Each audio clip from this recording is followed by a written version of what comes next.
अस्सलामुअलैकुम। Tele school के इस एजुकेशन प्रोग्राम में खुशामदीद। ये प्रोग्राम टीवी पर हुकूमत पाकिस्तान और सबक फाउंडेशन की शराकत से पेश किया जा रहा है। इसके लेसन्स पाकिस्तान के तमाम तालीमी बोर्ड बशमूल कैम्ब्रिज के सिलेबस के मुताबिक तैयार किए गए हैं, जिसमें एजुकेशन कंटेंट सबक फाउंडेशन प्रोवाइड कर रही है। सबक फाउंडेशन की वेबसाइट सबक.pk पर केजी से 12वीं जमात तक वीडियोस और प्रैक्टिस टेस्ट बिल्कुल मुफ्त दस्तयाब हैं। आज हम डिस्कस करेंगे ट्रांजिशन एलिमेंट्स की कैटालिटिक बिहेवियर के बारे में और melting and boiling points of transition elements के बारे में। ये फेडरल और केपीके की क्लास 12 का chapter 14 D and F block elements का टॉपिक है। पंजाब और बलूचिस्तान के चैप्टर 6 का टॉपिक है, जबकि सिंध के चैप्टर 5 का टॉपिक है। इस वीडियो में कैटालिटिक बिहेवियर और melting and boiling points of transition elements के बारे में बात करेंगे। आज के लेसन और इससे मुंसलिक तमाम वीडियो लेक्चर्स को घर बैठ के देखने के लिए आप सबक.pk की वेबसाइट पे जा सकते हैं और वहां फ्री वीडियो लेक्चर्स के साथ साथ प्रैक्टिस टेस्ट भी मौजूद हैं, जिन्हें देखकर आप अपने कॉन्सेप्ट्स को पुख्ता कर सकते हैं और इम्तिहानात में ट्यूशन लिए बगैर शानदार नंबर हासिल कर सकते हैं। ये सब कुछ सबक.pk की वेबसाइट पर बिल्कुल मुफ्त दस्तयाब है। स्टूडेंट्स, हम बात करेंगे ट्रांजिशन एलिमेंट्स की अनदर प्रॉपर्टी की, दैट इज कैटालिटिक प्रॉपर्टी। ठीक है, जिसमें हम देखते हैं कि जो कैटालिसिस होती है ये भी शो करते हैं ट्रांजिशन एलिमेंट्स। ठीक है, ट्रांजिशन एलिमेंट्स कैटालिसिस शो कर रहे होते हैं, यानी कि रिएक्शन को स्पीड अप कर रहे होते हैं और उसमें हिस्सा नहीं ले रहे होते हैं, उनकी वजह से कोई प्रोडक्ट नहीं बन रही होती। यानी कि हम कहते हैं कि प्रोडक्ट तो बनेगी, लेकिन ये है कि जो रेट होता है ना, ये स्पीड होती है रिएक्शन की, उसको ये स्पीड अप कर देते हैं। ठीक है, तो हम देखते हैं कि यहाँ पर ट्रांजिशन एलिमेंट्स कैटालिटिक प्रॉपर्टी जो शो कर रहे होते हैं, इसकी रीजंस क्या होती हैं। इसकी रीजंस हम देखेंगे। फर्स्ट वन हमारे पास आ जाती है कि एक रीजन तो ये होगी कि ये जो है वो इनके पास इनकम्प्लीट डी ऑर्बिटल होता है। ठीक है, डी सबशेल जो होता है वो इनकम्प्लीट होता है। ठीक है, तो हम देखते हैं कि ये क्या कर रहे होते हैं, इसकी वजह से ये वेरिएबल ऑक्सीडेशन स्टेट्स शो कर रहे होते हैं। ठीक है, वेरिएबल ऑक्सीडेशन स्टेट्स शो कर रहे होंगे। उसके बाद हम ये देखते हैं कि वेरिएबल ऑक्सीडेशन स्टेट्स, जो डिफरेंट ऑक्सीडेशन स्टेट्स क्या आ रही होती हैं। फॉर एग्जांपल, अगर हम यहाँ पर एग्जांपल भी चले ले लेते हैं साथ ही, कि आयरन जो है वो 2 पॉजिटिव में भी शो हो रहा होता है। ठीक है, या इसकी जो ऑक्सीडेशन स्टेट्स होती हैं, चले हम रोमन में यहाँ लिखेंगे, आयरन 2 पॉजिटिव में भी, या 2 की ऑक्सीडेशन नंबर भी शो कर रहा होता है, और आयरन जो है वो 3 का ऑक्सीडेशन नंबर भी शो कर रहा होता है। ठीक है, इस तरह से तो हम देखते हैं कि ये जो है वो हमारे पास कैटालिसिस में यूज होता है। इसी तरह हम देखते हैं कि हमारे पास ये जो वेरिएबल ऑक्सीडेशन स्टेट्स होती हैं, इनको ये स्विच करने की सलाहियत भी रखते हैं। ठीक है, इनकी ये सलाहियत होती है कि ये स्विच कर लेते हैं अपनी इन ऑक्सीडेशन स्टेट्स को, यानी कि एक ऑक्सीडेशन स्टेट से ये दूसरी ऑक्सीडेशन स्टेट में भी स्विच कर जाते हैं। ठीक है, तो ये भी इनकी प्रॉपर्टी होती है। फिर इनकी एक प्रॉपर्टी होती है कि ये क्या करते हैं कि जो इनको इस प्रॉपर्टी को हम डिटेल से स्टडी करेंगे कि ये क्या करते हैं कि कॉम्प्लेक्सेस बना लेते हैं। ठीक है, ये क्या करते हैं, कॉम्प्लेक्स किस्म के जो है वो आयंस बनाते हैं, जिसमें हम देखते हैं कि मोर देन 2, या हम कहते हैं जो डिफरेंट, मोर देन 2 नहीं भी कहेंगे, हम कहेंगे डिफरेंट, जो हमारे पास एक कॉम्प्लेक्स आइन होता है। ठीक है, या तो केटाइन कॉम्प्लेक्स होता है या एनाइन कॉम्प्लेक्स होता है। ठीक है, तो हम देखते हैं कि कॉम्प्लेक्सेस, उसकी वजह से कंपाउंड कॉम्प्लेक्स बन जाता है। ठीक है, कॉम्प्लेक्स कंपाउंड्स को कहते हैं, या उसको कॉम्प्लेक्सेस भी कह सकते हैं। तो कॉम्प्लेक्सेस जो है ये बनते हैं। ठीक है, और ये ट्रांजिशन एलिमेंट्स की खुसूसियत होती है, एक प्रॉपर्टी होती है, कैरेक्टरिस्टिक प्रॉपर्टी, कि ये कॉम्प्लेक्सेस बनाते हैं। ठीक है, और किसके साथ बनाते हैं, जिन चीजों का रिएक्शन हो रहा होता है ना, ठीक है, उसमें से जो हमारे पास रिएजेंट्स आ जाते हैं ना, उस रिएक्शन के जो रिएजेंट्स होंगे उनके साथ रिएक्ट करके या उनके साथ कंबाइन करके, ठीक है, रिएक्ट उनके साथ नहीं करेंगे, कंबाइन करके उनके साथ क्या बना लेते हैं, कॉम्प्लेक्सेस बना लेते हैं। ठीक है, तो ये हमारे पास आ जाता है। और ये जो कॉम्प्लेक्सेस बन रहे होते हैं, बेसिकली हम देखते हैं कि ये जो होती हैं वो बाय एड्सॉर्प्शन बन रहे होते हैं। ठीक है, एड्सॉर्प्शन। एड्सॉर्प्शन क्या होती है, यहाँ देखें एब्जॉर्प्शन नहीं का, यानी कि बी नहीं है, यहाँ पे डी है। ठीक है, इसका हम ख्याल रखेंगे। तो ये हमारे पास क्या होता है, इसका मतलब होता है कि अटैच कर जाते हैं। ठीक है, हम कहेंगे अटैचमेंट होता है इसका मतलब। ठीक है, एड्सॉर्प्शन होती है अटैचमेंट। ठीक है, कहाँ पे, सरफेस पे। सरफेस पे जो अटैचमेंट हो जाती है, कोई चीज आके एक्यूमुलेट कर जाए या अटैच हो जाए सरफेस पे, तो उसको हम कहते हैं एड्सॉर्प्शन। तो मेटल्स की ये खुसूसियत, ये ट्रांजिशन एलिमेंट्स होते हैं, ट्रांजिशन मेटल्स होते हैं, उनकी खुसूसियत होती है कि अपने सरफेस पे जो है ना वो ये क्या करते हैं कि जो रिएजेंट्स होते हैं उनको ये क्या करते हैं, एब्जॉर्ब कर लेते हैं वहां पे, यानी कि एक अच्छी साइट प्रोवाइड कर देते हैं। ठीक है, ये जो बेसिकली प्रोवाइड हुई है यहाँ पे, ये क्या चीज होती है, ये हमारे पास एक साइट, एक लोकेशन प्रोवाइड हो जाती है जहां पर रिएक्शन हो सकता है। ठीक है, तो इसको हम जो है वो क्या कह सकते हैं, हम कह सकते हैं कि एक एक्टिव साइट जो है वो प्रोवाइड कर रहे होते हैं। ठीक है, जिसकी वजह से हम कहते हैं कि ट्रांजिशन मेटल्स होते हैं वो गुड कैटालिटिक प्रॉपर्टी रखते हैं या गुड कैटलिस्ट बन सकते हैं। अब हम ये करते हैं कि यहाँ पर हमने देखा कि ये खुसूसियात होती हैं ट्रांजिशन मेटल्स की, जिसकी वजह से हम क्या कर रहे होते हैं कि ट्रांजिशन मेटल्स को हम कैटलिस्ट के तौर पे यूज कर रहे होते हैं। यहाँ पर कुछ एग्जांपल्स ले लेंगे। तो इस तरह से अगर हम बात करें, अगर अच्छा यहाँ पर ऐसे करते हैं कि फर्स्ट ऑफ ऑल, चले मैं यहाँ लिख देती हूँ कि अब हम यहाँ पर कुछ इसकी एग्जाम्पल्स लेंगे। ठीक है, एग्जाम्पल्स ले लेते हैं यहाँ पे। जिस तरह से अगर हम बात करें वेनेडियम का, एक यहाँ पर अगर हम ऑक्साइड, ठीक है, वेनेडियम का एक कंपाउंड को डिस्कस करेंगे। यहाँ पर हम ले लेते हैं, चले अब हम थोड़ा डिफरेंट यहाँ पे नंबरिंग करेंगे कि वेनेडियम पेंटॉक्साइड, ठीक है, V2O5, ये जो होता है इसको हम यूज करते हैं जब हम कॉन्टेक्ट प्रोसेस की बात करते हैं ना, जो कि मैन्युफैक्चरिंग ऑफ सल्फ्यूरिक एसिड के लिए यूज होता है। तो उसमें हमारे पास एक जगह हम क्या करते हैं, सल्फर डाइऑक्साइड को की ऑक्सीडेशन करते हैं और उससे हम बना लेते हैं क्या चीज, सल्फर ट्राइऑक्साइड बना लेते हैं गैस। ठीक है, एक गैस है, दूसरी गैस बना रहे हैं, इसकी सल्फर डाइऑक्साइड गैस की ऑक्सीडेशन होती है। तो इसमें हम देखते हैं कि जो सल्फर डाइऑक्साइड गैस है, सल्फर ट्राइऑक्साइड गैस बन रही है, इसके दौरान हम यूज करते हैं वेनेडियम पेंटॉक्साइड यूज करते हैं एज कैटलिस्ट। ठीक है, इसको हम एज कैटलिस्ट यूज करते हैं। ठीक है ना। इसके अलावा हम यहाँ पर बात करते हैं, एक हमारे पास काफी फेमस जो रिएक्शन आ जाता है, दैट इज हेबर्स प्रोसेस। ठीक है, हम हेबर्स प्रोसेस जो होता है जिसमें हम क्या करते हैं, अमोनिया को मैन्युफैक्चर कर रहे होते हैं। ठीक है, इसको हम हेबर्स प्रोसेस कहते हैं। तो ये जो हेबर्स प्रोसेस होता है इसमें हम क्या यूज कर रहे होते हैं, हम इसमें आयरन यूज कर रहे होते हैं या आयरन का ऑक्साइड यूज कर रहे होते हैं। ठीक है, तो ये भी हमारे पास एज कैटलिस्ट यूज हो रहा होता है। फिर इसके अलावा हम और यहाँ पर एग्जाम्पल्स देखेंगे, जैसा कि हम यहाँ पर बात कर लेते हैं किसकी, यहाँ पर हम बात कर लेते हैं प्लेटिनम की। ठीक है, प्लेटिनम जो होता है वो हमारे पास कहाँ यूज हो रहा होता है, ये हमारे पास यूज हो रहा होता है हाइड्रोजनेशन में। ठीक है, कैटालिटिक हाइड्रोजनेशन जो होती है, हाइड्रोजनेशन जिसमें हम हाइड्रोजन ऐड कर रहे होते हैं।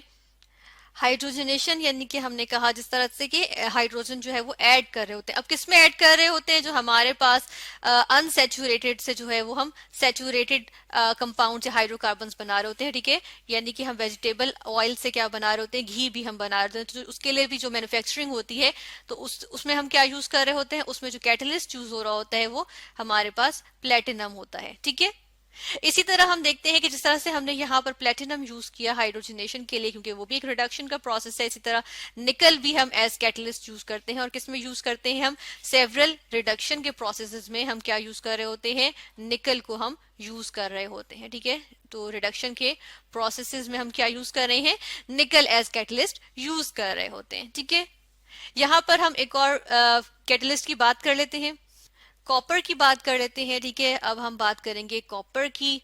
यहाँ पे हमने फिफ्थ वन बात करें कॉपर की। ठीक है, तो कॉपर जो होता है उसमें उसको हम किस में यूज कर रहे होते हैं, हमारे पास जो मैन्युफैक्चरिंग ऑफ सिलिकॉन्स होती है उसके अंदर हम क्या यूज कर रहे होते हैं, मैन्युफैक्चरिंग ऑफ सिलिकॉन्स। ठीक है, यानी सिलिकॉन्स को प्रिपेयर करने के लिए जो कंपाउंड्स होते हैं सिलिकॉन के, ठीक है, इनको इनको हम जो है वो प्रिपेयर करने के लिए इनकी मैन्युफैक्चरिंग में हम क्या यूज कर रहे होते हैं, कॉपर को एज कैटलिस्ट यूज कर रहे होते हैं। ठीक है, तो इस तरह से हमने यहाँ देखा कि जो ट्रांजिशन मेटल्स हैं और इनके जो कंपाउंड्स होते हैं, ठीक है, वो यूज होते हैं एज कैटलिस्ट और बड़े अच्छे कैटलिस्ट होते हैं ये, क्योंकि हम देखते हैं कि इनकी वेरिएबल ऑक्सीडेशन स्टेट्स शो कर रहे होते हैं और ये अपनी एक ऑक्सीडेशन स्टेट से दूसरी पे स्विच भी कर सकते हैं। इसी तरह ये जो रिएजेंट्स होते हैं, जो केमिकल रिएक्शन के रिएजेंट्स होंगे उनके साथ एक कॉम्प्लेक्सेस बना लेते हैं with by the process of adsorption. Adsorption होती है कि सरफेस पे अटैच करके, और सरफेस पे अटैचमेंट शो करके ये क्या करते हैं, एक्यूमुलेट करके रिएजेंट्स को ये क्या करते हैं कि एक्टिव साइट प्रोवाइड कर रहे होते हैं बेसिकली, जहां पर हम देखते हैं कि रिएक्शन जो है वो हो सकता है, पॉसिबल होता है। ठीक है, तो इस तरह से हमने यहाँ पर स्टडी किया catalytic property of transition elements.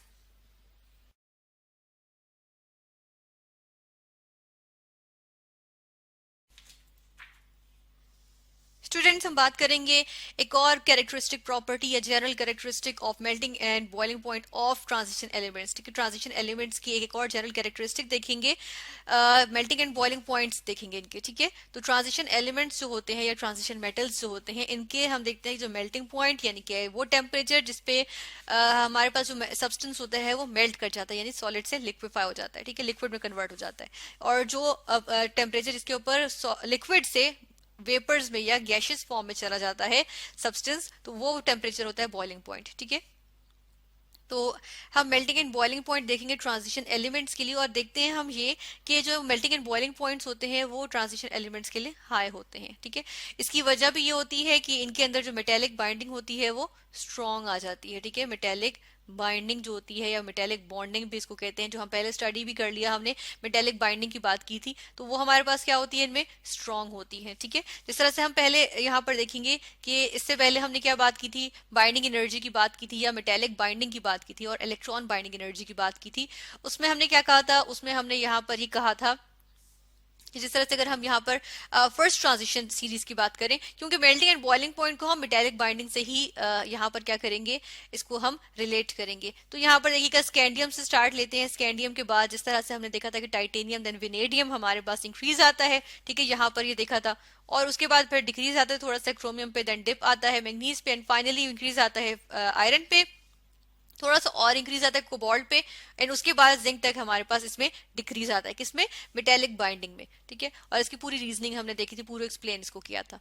अब हम यहाँ पर क्या देखेंगे, इसको हम यहाँ पर मेल्टिंग एंड बॉइलिंग पॉइंट को जब इससे रिलेट करते हैं तो बिल्कुल इसी तरह जब हम फर्स्ट ट्रांजिशन सीरीज की बात करते हैं तो हमारे पास इसी तरह का ग्राफ आ जाता है। ठीक है, ये हमारे पास इसका ग्राफ आ जाएगा, इसको हम यहाँ पर ले आते हैं। ठीक है, ये हमारे पास आ गया।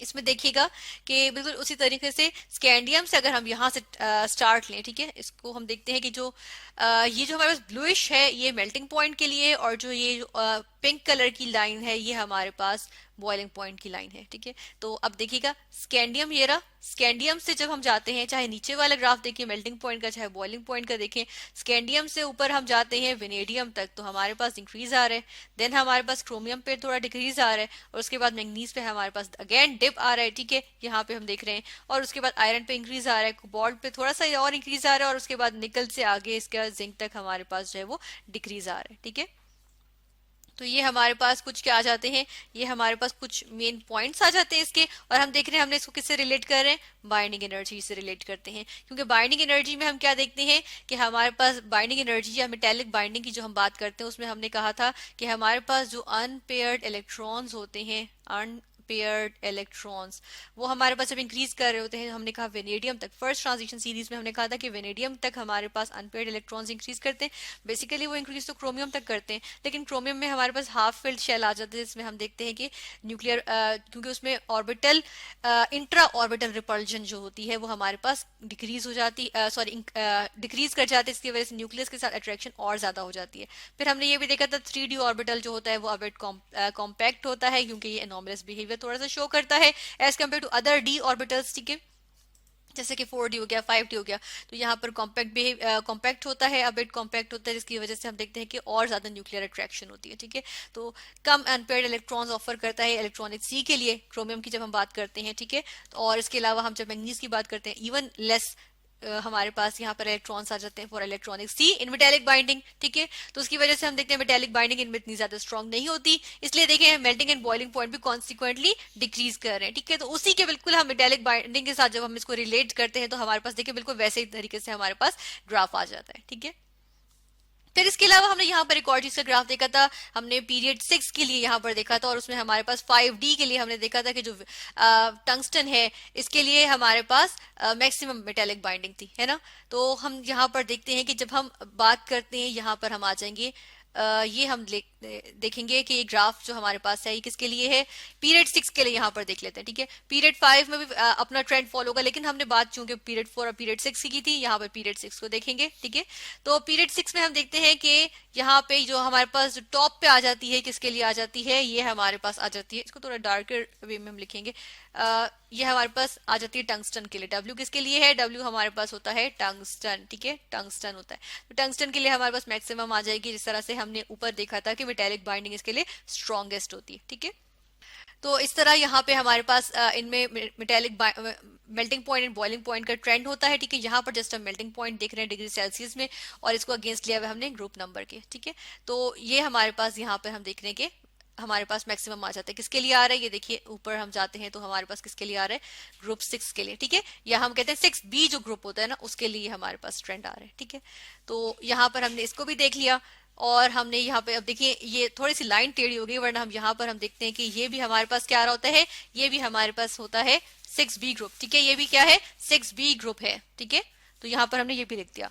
तो इस तरह से यहाँ पर हमने स्टडी किया melting and boiling points of transition elements. जो हमने कहा वैसे तो हाई होते हैं, लेकिन मेल्टिंग मेटेलिक बाइंडिंग के साथ जब हम इसको रिलेट करते हैं तो हम यहाँ पर बेटर एक्सप्लेन कर सकते हैं कि मैग्नीज के लिए थोड़ा कम क्यों हो जाता है, क्रोमियम का वेनेडियम से डिक्रीज क्यों कर रहा है, मैक्सिमम 6B का क्यों आ रहा है हमारे पास बाइंडिंग एनर्जी, और इसके consequently melting and boiling point जो हाईएस्ट आ रहे हैं, ठीक है। और इसी तरह हम देखते हैं कि जिंक के लिए हमारे पास लीस्ट क्यों आ जाती है, क्योंकि सारे इसमें पेयर्ड इलेक्ट्रॉन्स होते हैं, और ये तो वैसे भी टिपिकली ट्रांजिशन एलिमेंट के तौर पे एक्ट नहीं कर रहा होता। तो यहाँ पर हमने क्या स्टडी किया, melting and boiling point of transition elements.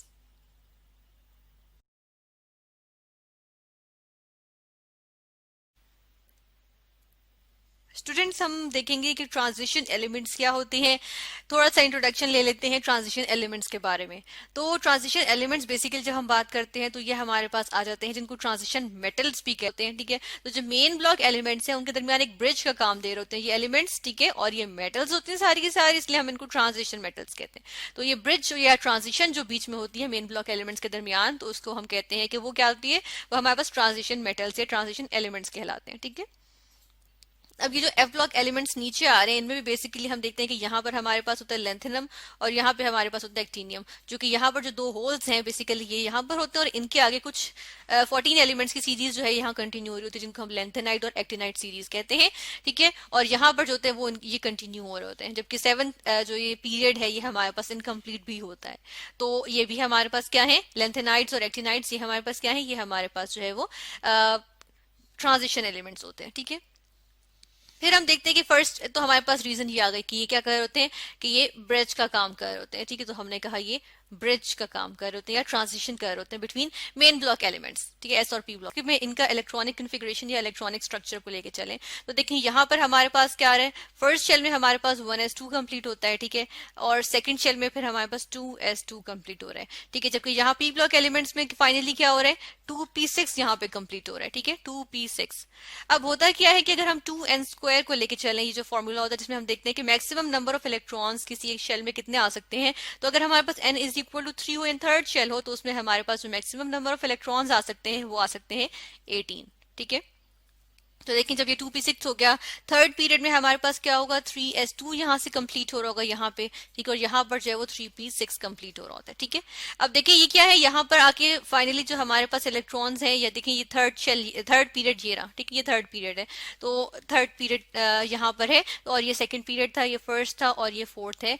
तो हम देखते हैं कि यहाँ पर क्या होता है कि यहाँ पर हम देख रहे हैं कि थर्ड जो पीरियड है इसके अंदर जो इलेक्ट्रॉन्स कंप्लीट हो रहे हैं थर्ड शेल में, वो अभी 8 इलेक्ट्रॉन्स कंप्लीट हुए हैं, ठीक है। यानी कि यहाँ पर क्या हुआ है बेसिकली, जब यहाँ पर हम देखते हैं कि यहाँ मौजूद होता है आर्गॉन, ठीक है। आर्गॉन का हमारे पास देखते हैं कि 3p6 होता है, इसके हम देखते हैं आउटर मोस्ट जो ऑर्बिटल होता है, ठीक है, 3p6 होता है। तो उसमें 8 इलेक्ट्रॉन्स कंप्लीट होते हैं, और हम देखते हैं कि ऑक्टेट कंप्लीट हुआ है, ठीक है।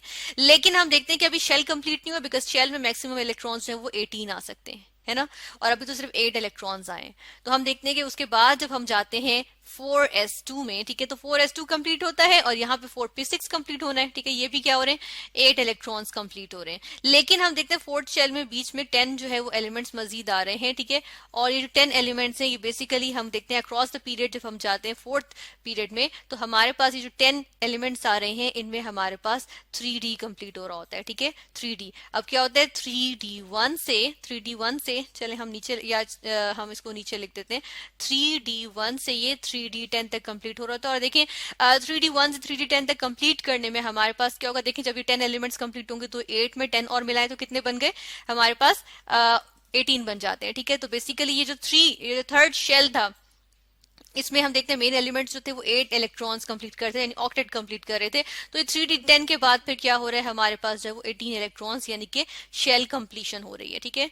यहाँ हम कहते हैं कि क्या हो रही है, शेल कंप्लीशन। तो एक शेल की जो कंप्लीशन है जिसमें हम देख रहे हैं कि इलेक्ट्रॉन्स जो हैं वो क्या हो रहे हैं कि हम कहते हैं कि ऑक्टेट से शेल तक की जो क्या हो रही है इसको हम कहेंगे ऑक्टेट से शेल तक जाने की, यानी शेल कंप्लीशन की जो ट्रांजिशन है, इसको भी इस वजह से भी क्योंकि ये डी एलिमेंट्स जो हैं ये इसमें इन्वॉल्व हो रहे हैं कि शेल कंप्लीशन में इन्वॉल्व हो रहे हैं। ऑक्टेट से शेल की कंप्लीशन की तरफ जो ट्रांजिशन है उसको भी हम क्या कहते हैं, इसको हम शेल कंप्लीशन कहते हैं। ठीक है, और हम जो है इसको हम कहते हैं कि ये ट्रांजिशन हो रही है। ठीक है, और ये हम देखते हैं कि इसकी वजह से भी इन एलिमेंट्स को हम क्या कह देते हैं, ट्रांजिशन एलिमेंट्स कह देते हैं। और क्योंकि ये